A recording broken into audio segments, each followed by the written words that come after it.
Assalamualaikum warahmatullahi wabarakatuh. Alhamdulillah, alhamdulillahi rabbil alamin.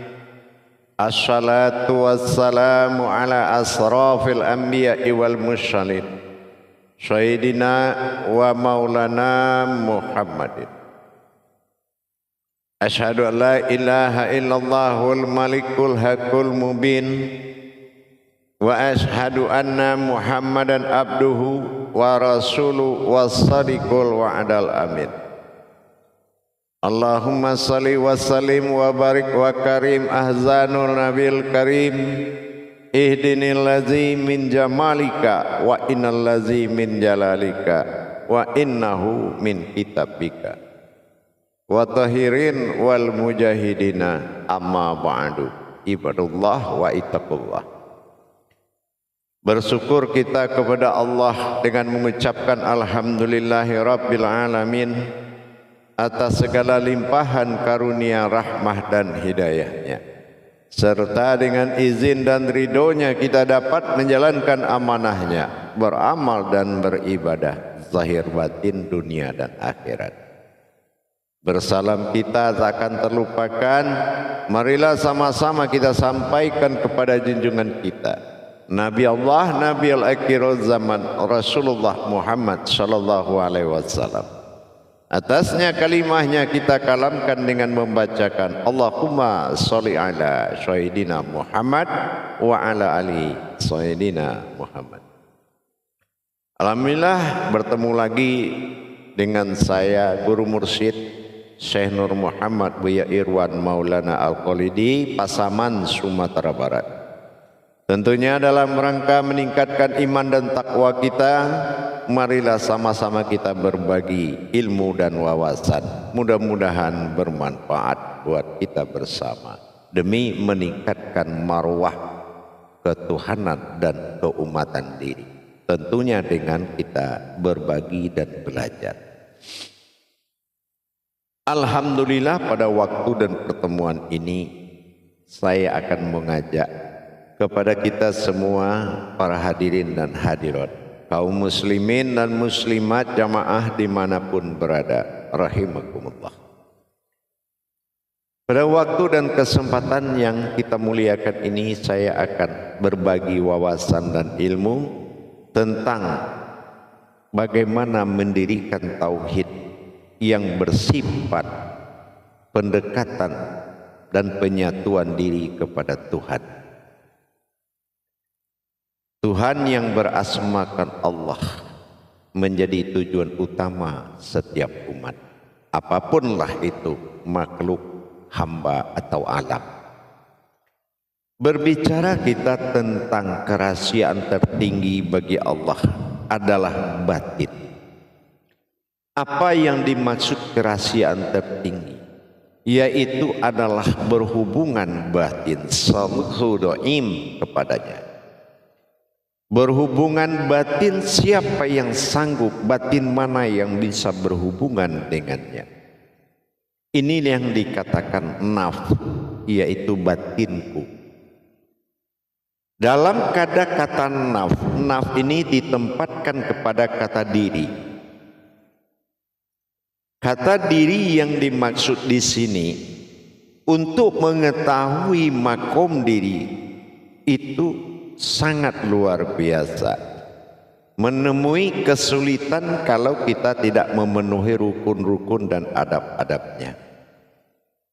Pengetahuan diri di sini ada dua. Makanya banyak orang yang memahami dan mengkaji diri diliput dalam hakikat. Kalau pengliputan hakikat, diri ini akan berukuran banyak.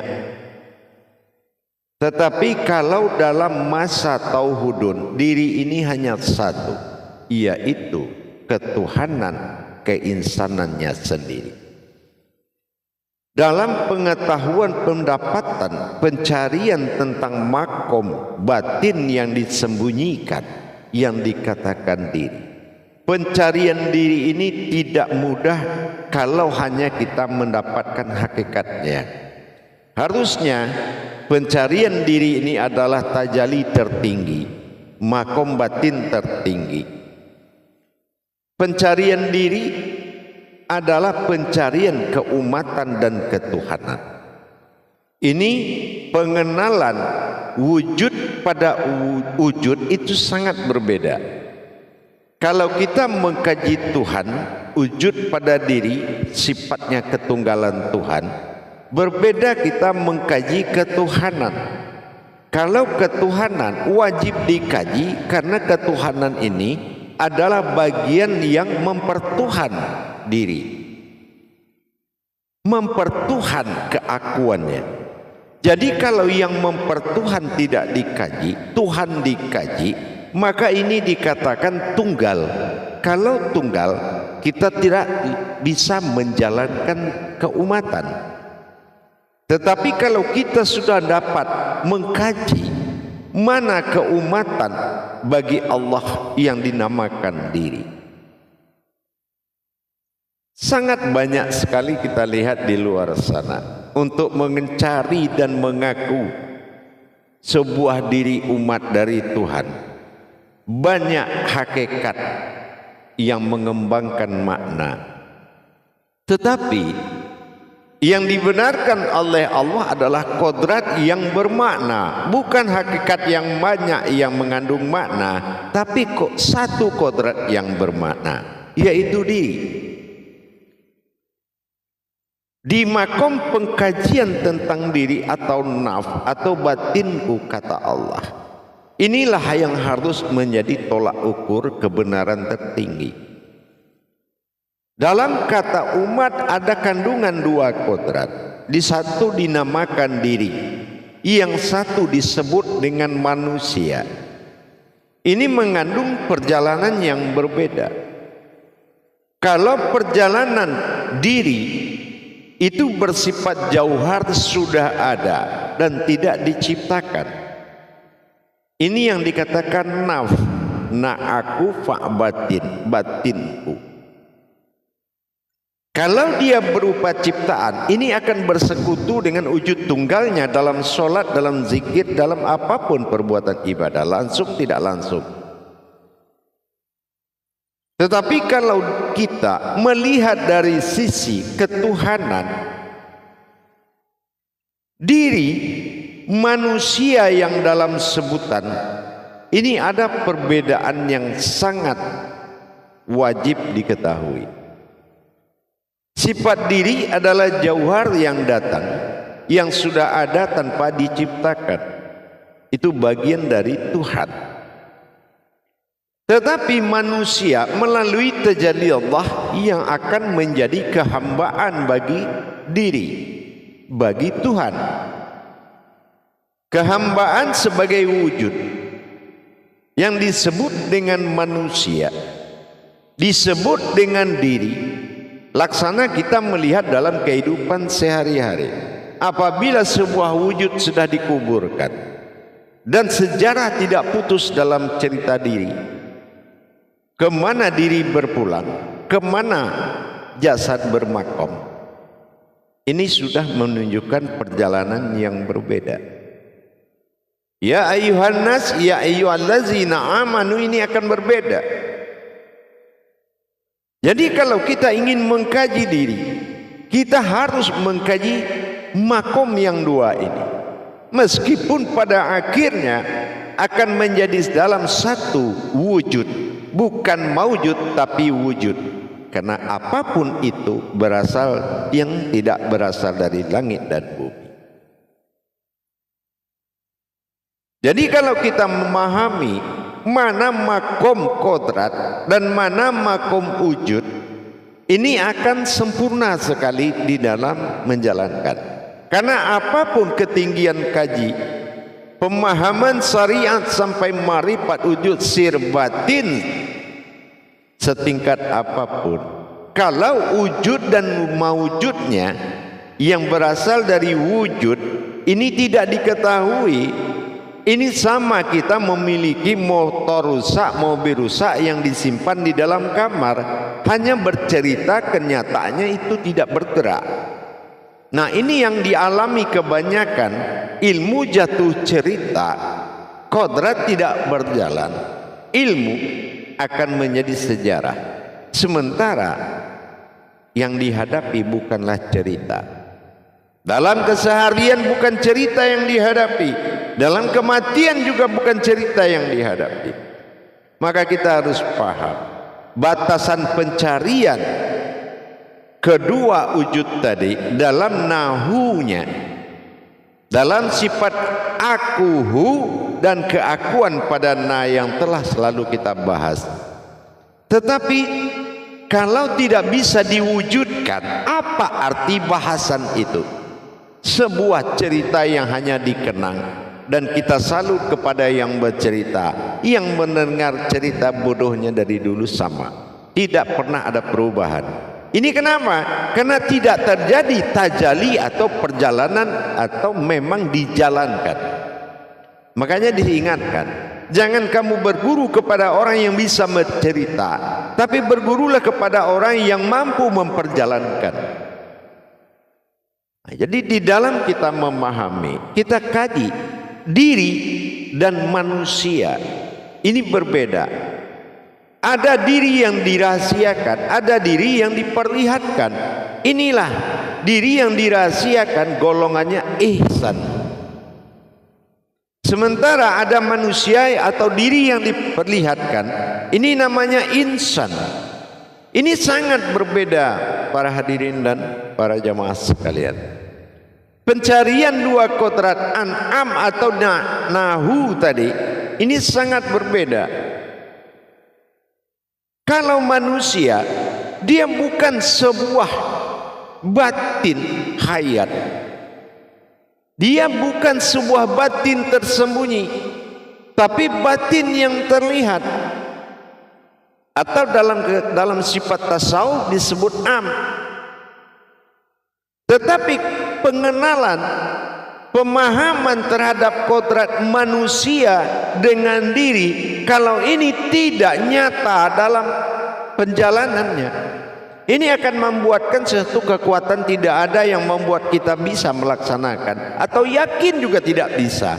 Karena tidak ada perjalanan itu kalau kita tidak sampai ke tingkat tajalinya. Bagaimana bisa ibarat mobil kita tidak isi bensin dia bisa jalan? Bensinnya itulah yang dirahasiakan, yang tidak terlihat. Sementara mobil itu terlihat. Ini suatu kodrat yang berbeda. Maka Allah jadikan ada amal, ada ibadah. Sarananya itu sudah ada dua sarana. Jangan bercampur aduk dalam menjalankan atau dalam pencarian. Jasad adalah alam, namanya alam diri, yaitu insan. Itu jasad, alam. Nah, sebagaimana Allah katakan, jalalallahu insan alamul tawasid baina alamul mulki wassahadah wa baina fil malakut. Artinya manusia itu adalah alam yang ada di tengah dua alam. Manusia adalah alam yang ada di tengah dua alam. Nah, ini yang dikatakan oleh Qudsi Allah, jalalahu insan alamul tawasid. Nah, ini baina alamul mulki wa sahadah wa baina fil malakut. Ini yang dikatakan wa ma bainahuma, di antara keduanya. Tetapi itu alam. Tapi alam yang dimaksud di sini jauhar, tidak alam yang berasal dari bumi dan langit, tapi di antara bumi dan langit. Nah, ini sifatnya. Kalau alam yang dikatakan sifat ada di antara dua alam, ini yang dikatakan dengan muluk, al-muluk. Jasad ini adalah sifat sebuah kodrat alam, dinamakan al-muluk. Al-muluk ini namanya suatu alam yang berkodrat jasmani, Dia bisa bicara, dia bisa mengerti, bisa disentuh, dan dia bisa bergerak. Ini alam, ini yang dikatakan al-muluk. Ya. Sementara di atas alam al-muluk tadi, alam yang di atas di antara keduanya tadi, nah, ini yang dikatakan yang bersifat mulki, al-mulki. Mulki ini dunia yang nyata, ya, dunia yang nyata itu mulki. Nah, itu alam juga, dan dia tidak bisa bicara. Nah, ya, dan dia bisa bicara dan tidak bisa bergerak. Nah, yang kedua, apa yang di bawahnya? Kalau memang di antara itu alam, itu yang dikatakan alam khalbi atau alam malakut, alam goib. Ini dikatakan dalam Al-Quran alam aras, alam kekuatan. Kalau di langit alam qudsi, alam kekuasaan. Nah, sementara ini alam. Nah, ini yang disebut dengan kata askor. Ya, askor itu maksudnya pengendali dari alam-alam lain. Karena saripati dari alam mulki, saripati dari alam malakut itu ada pada alam muluk, yaitu alam jasmani. Itu pengendalinya, itu derajatnya. Tetapi kalau tidak datang diri menempati alamnya atau menempati alam muluk atau jasmani, yaitu sebuah diri rahasia al-ihsan tadi, maka alam tidak akan pernah menerima atau menepati janjinya takhluk sebagai asal usul daripada dua alam lagi. Dan dia tidak akan bisa alam muluk ini menjalankan sebagai dohirnya alam insani ini untuk beradaptasi dengan insaniyah, yaitu alam semesta yang disebut dengan alam mulki. Disinilah pentingnya kita memahami bagaimana proses berdirinya diri rahasia yang Allah katakan amirnya diri, pemimpin dari segala diri, amirul mukminnya diri. Dialah yang akan memimpin. Karena kalau zahirnya asma isminya ini tidak dia datangi dan dia tidak muncul dalam ismi itu, maka tidak akan terhubung semua. Kenapa? Ihsan ini di luarnya adalah alamnya bernama insan. Jasad ini insan dikatakan alam muluk, dan di dalamnya adalah ihsan. Ihdilah artinya rahasia.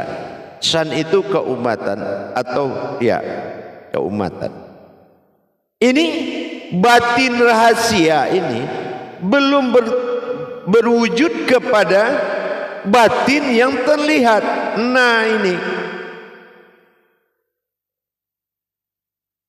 ya, makanya ini yang akan menjadi satu, menjadi kodrat sebuah diri yang dinyatakan al-malikul hakul mubin. Al-malikul, dirikanlah al-hakul, diriku, mubin, dengan nyata.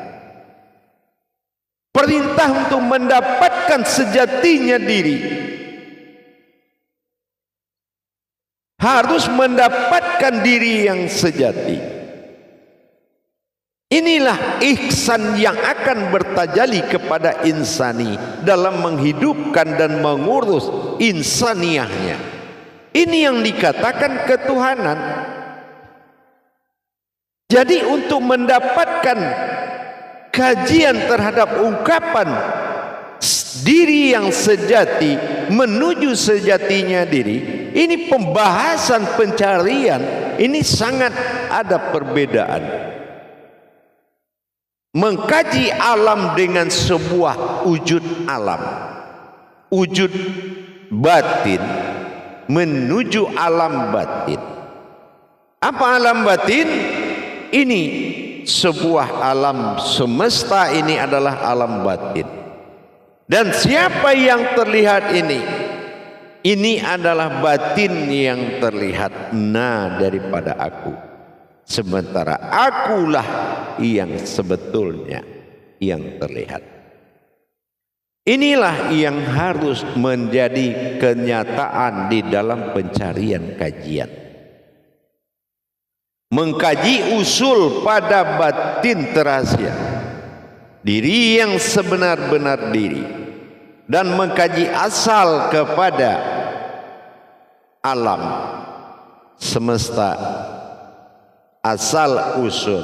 Tetapi yang di tengah-tengah adalah batin yang maujud. Inilah manusia. Manusia inilah yang batin yang maujud, yang tidak akan terbongkar rahasianya kecuali hanya aku dan engkaulah yang tahu. Innallaha innal insanu masyakinatul wal marido. Aku adalah rahasiaan, engkaulah adalah terbuat dari rahasiaku. Tidak ada yang tahu kecuali dirimu sendiri. Dan apabila engkau tahu, engkau tidak akan mampu menceritakan ke siapapun. Dan apabila engkau merasakan, engkau tidak akan bisa menceritakan ke siapapun. Karena kita sudah masuk ke alam diam dan rahasia. Alam diam adalah alam rahasia tertinggi. Ini pencarian diri dan manusia, disebut diri batin. Manusia itu alam batin.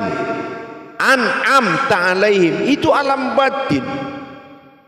Tetapi untuk didapatkan derajat ketuhanan oleh diri alam batin, perlu dimunculkan diri rahasia, diri pemimpin dari segala diri. Diri yang akan mengurus alam, diri yang akan mengurus makhluk, diri yang akan mengurus umat. Ini dah batin. Ini batin. Batin Allah. Ini yang dikatakan batin Allah, yang dinamakan ihsan. Inilah diri rahasia. Nah, dalam pengkajian pencarian kepada jasad, ini sifatnya alam yang diletakkan di antara dua alam. Ini sudah kita katakan lam jalalah. Ini yang dikatakan lam jalalah. Dan yang bergerak itu sifat hamzah daripada lam jalalah itu sendiri. Dan yang naik napasnya adalah alif tersirat, dinamakan nafas. Naf adalah diri as sesungguhnya. Dan lam jalalah adalah pembentukan wujud. Sementara lam alif adalah seutuhnya. Bagaimana alif tidak bisa dilihat, lamnya alif juga tidak bisa dilihat, maka lam alif menjadi al. Itulah alam.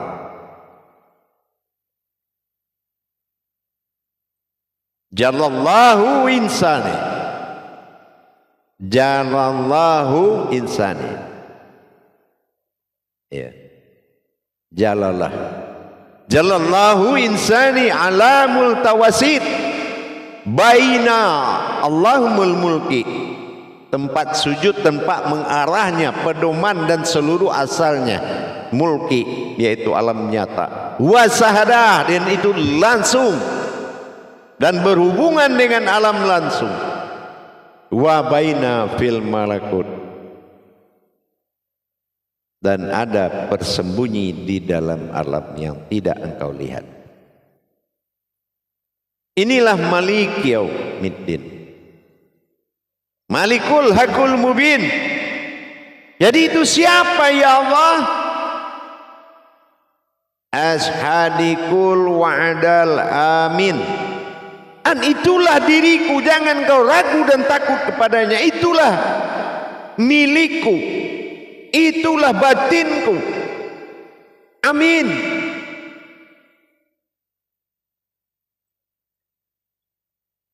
Ternyata syahadatullah itu ada di dalam, syahadat tauhid ada di luar. Tauhidin wa tauhudun. Tetapi dalam kaji Tuhan dan ketuhanan, ingat, kalau kaji Tuhan jatuh ke aku, ketuhanan jatuh ke diri. Itu beda. Jangan dicampur adukan. Tidak mungkin tajalli wujud tunggal masuk ke dalam keumatan. Maka Allah mengutus hayatnya, batinnya untuk menjalankan ketuhanan di dalam perintah keakuan. Hu Allah, Hu Allah. Alif lam lam ha diutus dalam bentuk na, dan hu adalah yang mengutus. Itu adanya nahu atau husna. Dengan demikian pencarian dari kodrat, tajalli Allah, tajalli sirullah, berbeda dalam pencariannya. Inilah yang dikatakan sifat ismi munculnya wujudku. Maka tidak boleh kita orang Islam beriman, berilmu kepada sebuah tulisan, tapi tulisan harus lebur jadi kauli, kauli lebur jadi munajat, munajat lebur jadi ma'rifat, ma'rifat lebur jadi kauni. Tidak boleh sangkut di tulisan, karena tidak boleh bertuhan keluar dari diri. Di mana leburnya tulisan itu hayat menjadi kitab. Di mana kitab itu hidup, disitulah ruhani hayat. Maka jadilah diri ini kitabullah. Insya Allah. Mudah-mudahan bisa dipahami. Kalau untuk memahami pencarian, man arafa nafsahu wa qad araha rabbahu, barang siapa yang mengenal aku, maka dia akan mengenal ketuhananku. Itulah ketuhanan tadi. Aku dan ketuhananku, Rabbi, berbeda dengan aku. Penyebutan Rabbi untuk na itu berbeda penyebutan untuk aku. Tapi kata Allah, man arafa rabbaha faqad khailan nafsah, apabila engkau tidak mengenalku, maka jadilah engkau diri yang bodoh. Apa bodoh? Sholat dia tapi enggak bertuhan, enggak tahu Tuhan. Terus mesti sembah siapa?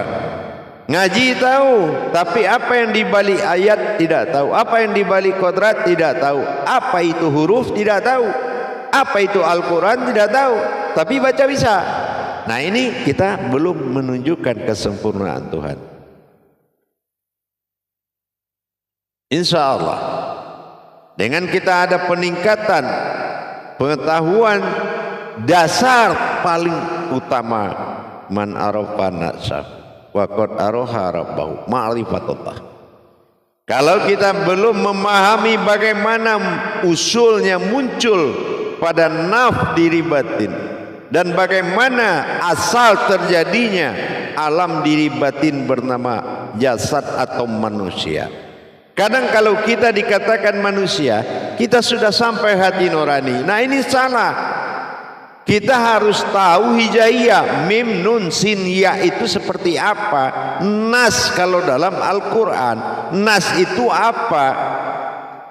Perpaduan antara dua jalan. Jadi kalau kita sudah tahu mana diri kita dan mana alam diri, dan bagaimana diri ini menjadi panutan oleh sekalian alam, Allah katakan sudah jelas bahwasan mulki alamul mulki wasahadah, dia adalah pengendali alam mulki dengan langsung.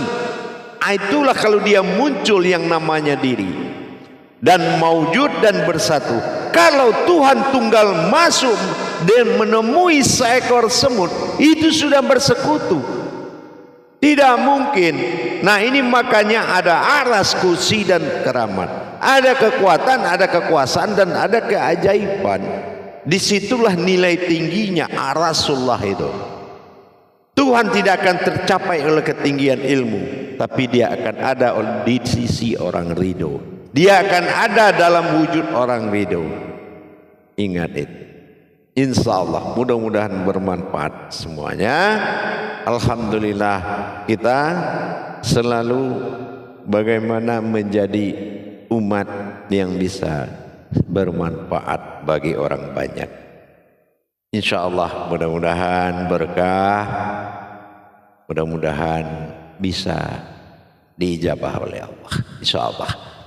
Alhamdulillah para hadirin dan jamaah semuanya, para kaum muslimin dan muslimat, insya Allah kita akan ketemu dan bertemu lagi di makom perjalanan tauhid berikutnya bersama guru mursyid Syekh Nur Muhammad Buya Irwan Maulana Al-Qalidi dalam makom YouTube Buya Pasaman Timur Indonesia, insya Allah.